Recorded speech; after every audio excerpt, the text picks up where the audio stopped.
जय हिंद दोस्तों। आज हम बात करने वाले हैं कुछ ऐसे महत्वपूर्ण प्रश्नों की जो कि आपके आने वाले किसी भी अगर वनडे एग्जाम के लिहाज से देखा जाए तो बेहद इंपॉर्टेंट होने वाले हैं। तो ये ऐसे महत्वपूर्ण प्रश्न हैं जो कि आपके आने वाली आगामी परीक्षाओं के लिहाज से अगर देखे जाए तो बेहद इंपॉर्टेंट होने वाले हैं। तो देर न करते हुए वीडियो की शुरुआत करते हैं। अगर आपको वीडियो पसंद आए तो चैनल को शेयर, लाइक, सब्सक्राइब करना ना भूलें। चलते हैं हम पहले स्लाइड की ओर और पहला क्वेश्चन आपके सामने स्क्रीन पर अंडर 17 महिला विश्व कप। जहां दोस्तों अंडर 17 फीफा महिला विश्व कप किस देश ने जीता? तो स्पेन। जहां दोस्तों स्पेन ने जो है इसको जीता है।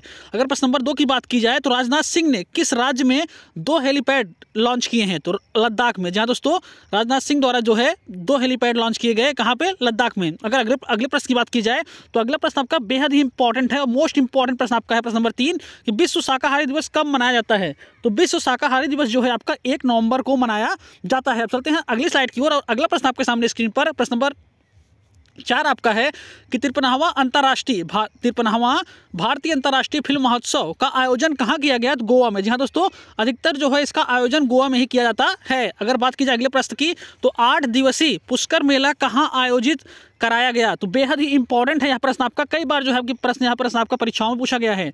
तो राजस्थान में जो है इसका आयोजन किया जाता है।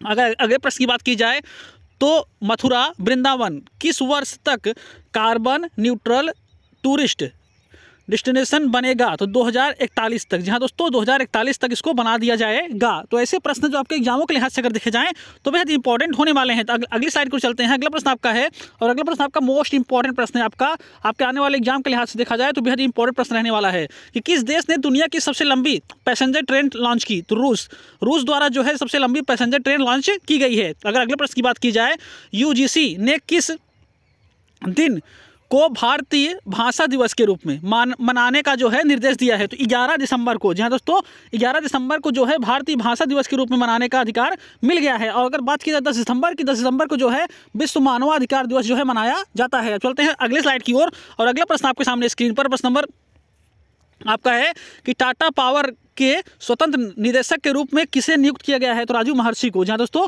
राजीव महर्षि को जो है नियुक्त किया गया है। अगर अगले प्रश्न की बात की जाए तो किस कंपनी ने भारत में अपना वित्तीय सेवा कारोबार जो है बंद कर दिया है? तो एक्सोमी जो है इसने अपना जो है वित्तीय सेवा कारोबार जो है भारत में बंद कर दिया है। अगर अगले प्रश्न की बात की जाए तो किस देश को नोबेल पुरस्कार समारोह में शामिल होने से प्रतिबंधित किया गया है? तो ईरान। जहां दोस्तों बेहद इंपॉर्टेंट प्रश्न है आपका यह और आपकी परीक्षाओं के लिहाज से बेहद इंपॉर्टेंट होने वाला है। तो ईरान को जो है नोबेल पुरस्कार समारोह में जो है शामिल होने से प्रतिबंधित कर दिया गया है। तो अगर अगले प्रश्न की बात की जाए तो अगला प्रश्न आपका होने वाला है कि देश के पहले मतदाता कौन थे जिनका हाल ही में निधन हो गया?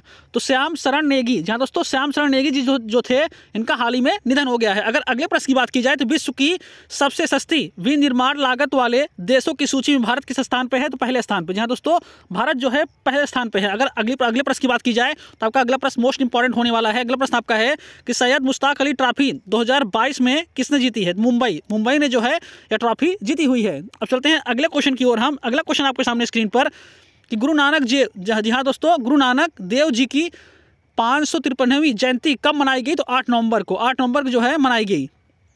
अगर अगले प्रश्न की बात की जाए तो अगला प्रश्न आपका है कि दुनिया में सर्वश्रेष्ठ एम्पायर कंपनियों में के मामले में रिलायंस इंडस्ट्री को जो है कौन सा स्थान मिला है? तो 20वां स्थान जो है इस कंपनी को दिया गया है। अगर अगले प्रश्न की बात की जाए तो इसरो ने किस देश के साथ मिलकर चांद के अंधेरे वाले हिस्से का राज खोलने के लिए जो है समझौता किया है? तो जापान द्वारा। जहां दोस्तों जापान द्वारा किया गया है। अगर अगले प्रश्न की बात की जाए तो अगला प्रश्न आपका होने वाला है कि किस राज्य में सस्पेंशन ब्रिज गिरने से 134 लोगों की मौत हो गई? गुजरात में। जहां दोस्तों मोस्ट इंपॉर्टेंट क्वेश्चन आपका और ट्रेंडिंग में काफी चलता हुआ है आपका क्वेश्चन है। अगर अगले प्रश्न की बात की जाए तो भारत और किस देश के बीच जोधपुर में गरुड़ सैन्य अभ्यास आयोजित किया गया? तो फ्रांस द्वारा। भारत और फ्रांस के बीच में जो है यह सैन्य अभ्यास किया गया था।